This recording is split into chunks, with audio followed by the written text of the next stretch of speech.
What about work with towns and communities outside schools? Can you tell me about one of those projects?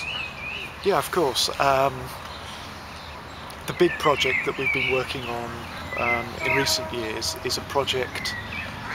It's an ambitious project working across one whole town, and the town is Herne Bay in North Kent, northeast Kent.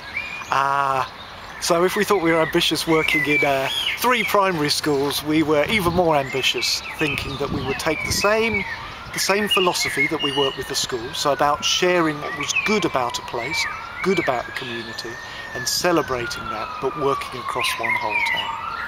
Prior to this, we did research, so we made links with voluntary organisations, the local council, a lot of different local organisations to find the stories and to develop what some of those needs were.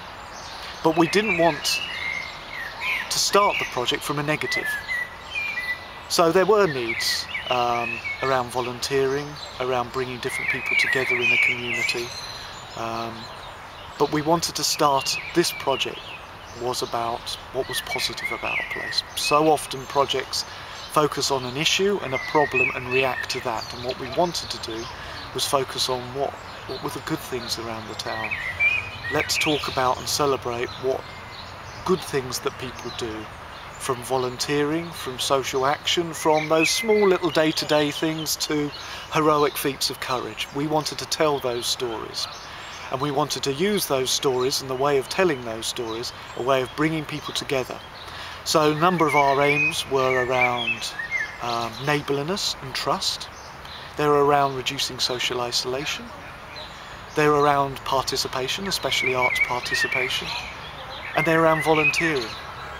And we were very clear about evaluating those, as we've done in the previous project.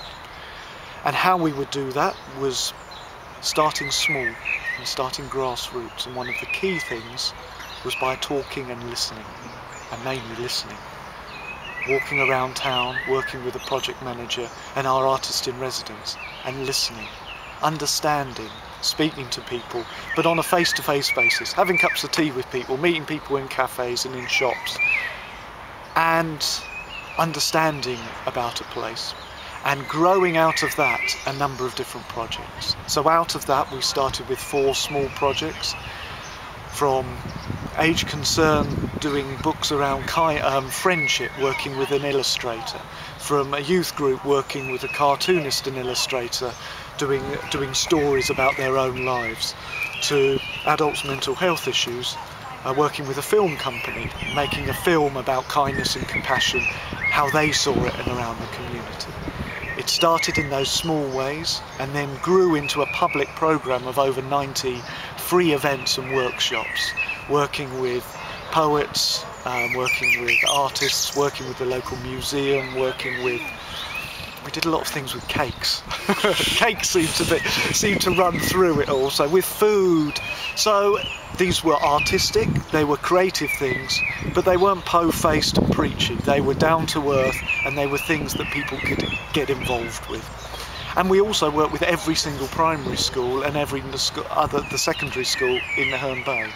So over 3,000 children wrote their own stories, and then they produced their own cotton bags that had those stories illustrated on them, working with a craft teacher.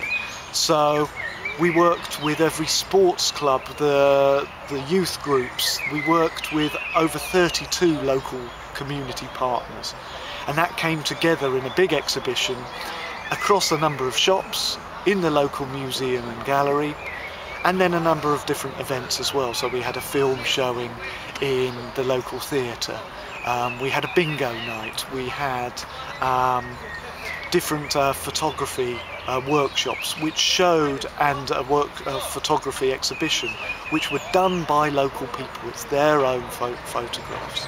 And also it culminated in a giant picnic where we had over 1,000 people, 15 local organisations coming together. And what about the legacy of this project now that it's over? So the legacy was, there's a number of